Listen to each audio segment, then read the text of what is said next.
Hey there, YouTube. All right, today I'm back with a lesson in our quick hits series. You might be asking, quick hits, what does that mean?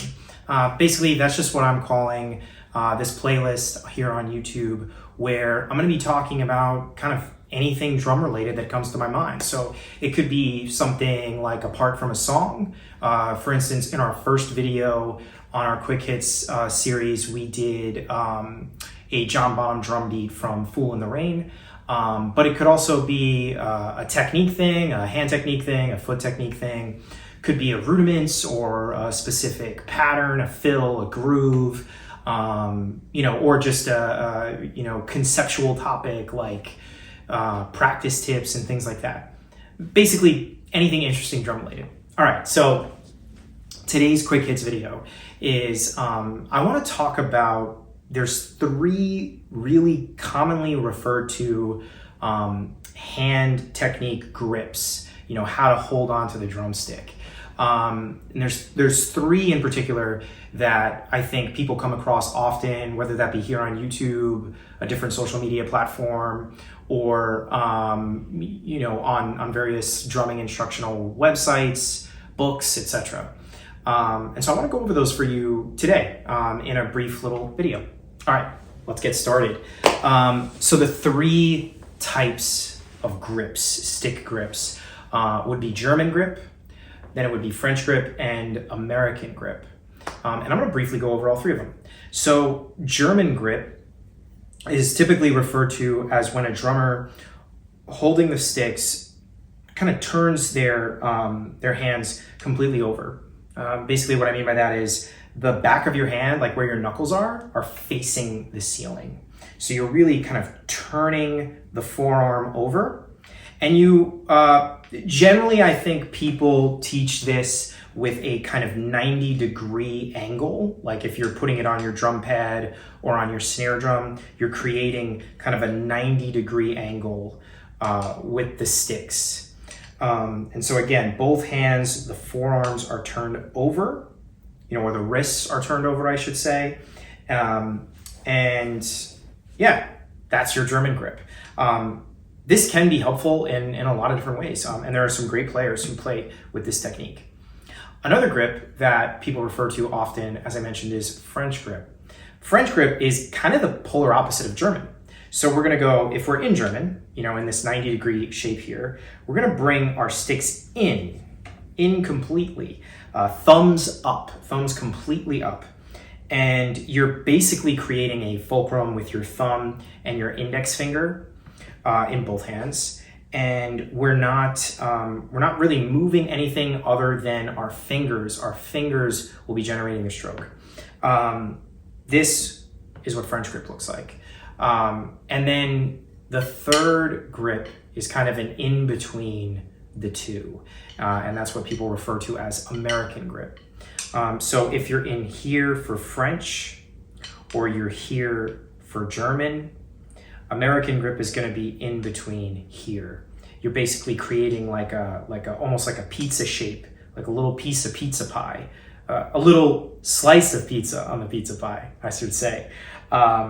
And so if you see my hands here, the hands are kind of turned over, in the sense that you can see your knuckles and things like that, but it's not completely turned over like German here. This in between here, it's kind of like this, almost like I'm going to reach for a doorknob or reach to shake someone's hand. Now, those are the three grips, and I know I'm kind of talking fast here. I'm trying to keep this video short and sweet for you.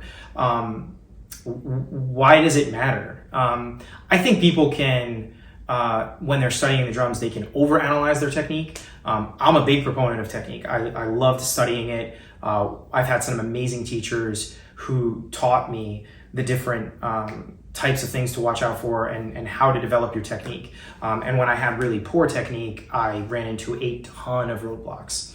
But I do think people can over study technique, and that can also kind of hinder our playing too.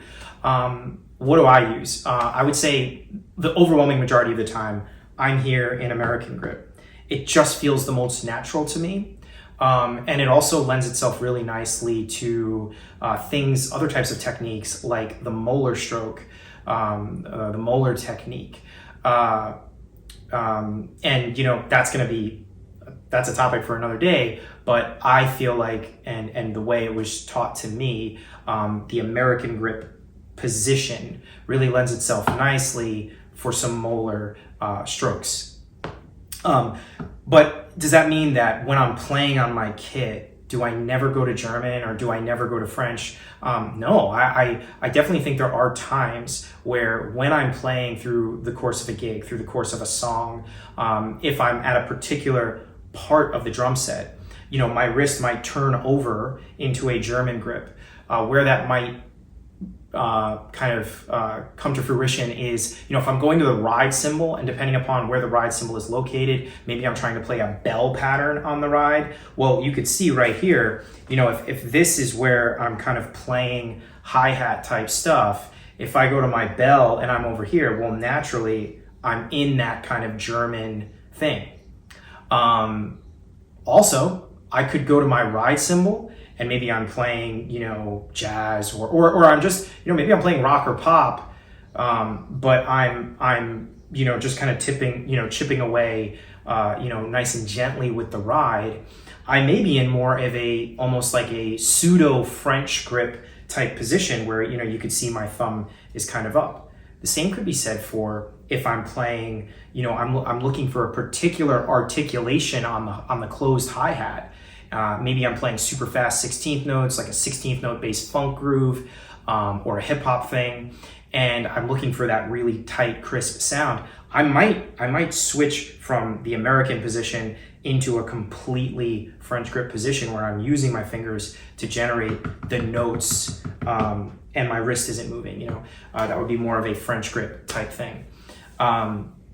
So again, just to recap, German grip, we're over like this in like a 90 degree. That's typically what people will talk about, in this 90 degree shape on our practice pad, our snare drum. Our knuckles are facing the ceiling, and we're, generating notes with our wrists mainly. French grip, we're inside, we're putting our thumbs up, creating a fulcrum with our thumb and our index finger, and we're using our fingers to generate the stroke. Our wrists really aren't moving too much, and certainly our arms are not moving.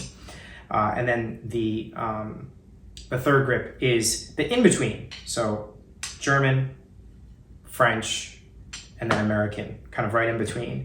And I described it as, going to reach a doorknob or going to shake someone's hand, that kind of position. Now, that's a super quick, very kind of surface area study of those three hand technique stick grips. If you're looking for a deeper dive into all three of these, below in the description is a link to a video lesson that I have over on my website, thedrumshed.locals.com. That is where I go in depth into all sorts of lesson type stuff, and it's the supporters that I have over on Locals that allow me to keep this thing going, keep the Drum Shed open, and creating more content for you here on YouTube, but also over on Locals. So if you like this video, and if you like the other videos you see here on YouTube, you might consider checking us out at thedrumshed.locals.com and becoming a supporter there. If you do become a supporter there, I will be so grateful, because it really does, it really does help keep this thing going, and I would just be so grateful for your support. But there is some free stuff over at our Locals site. So, if you put your email and create a password, it's free to become a member, and there's, we've got our podcast over there, which is totally free, and there's, companion drum charts from videos you see here on YouTube. There's a whole section of companion drum charts over there on Locals, so there's some free stuff too for you.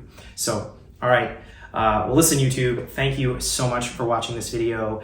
I hope it was helpful. Let me know in the comments below if it is. If you like this video, hit the like button, and if you haven't subscribed to our channel yet, please do subscribe to the channel, hit the notification bell so you stay up to date on all the YouTubey things we're doing here. Yeah, if you have any questions, please drop them in the comments below.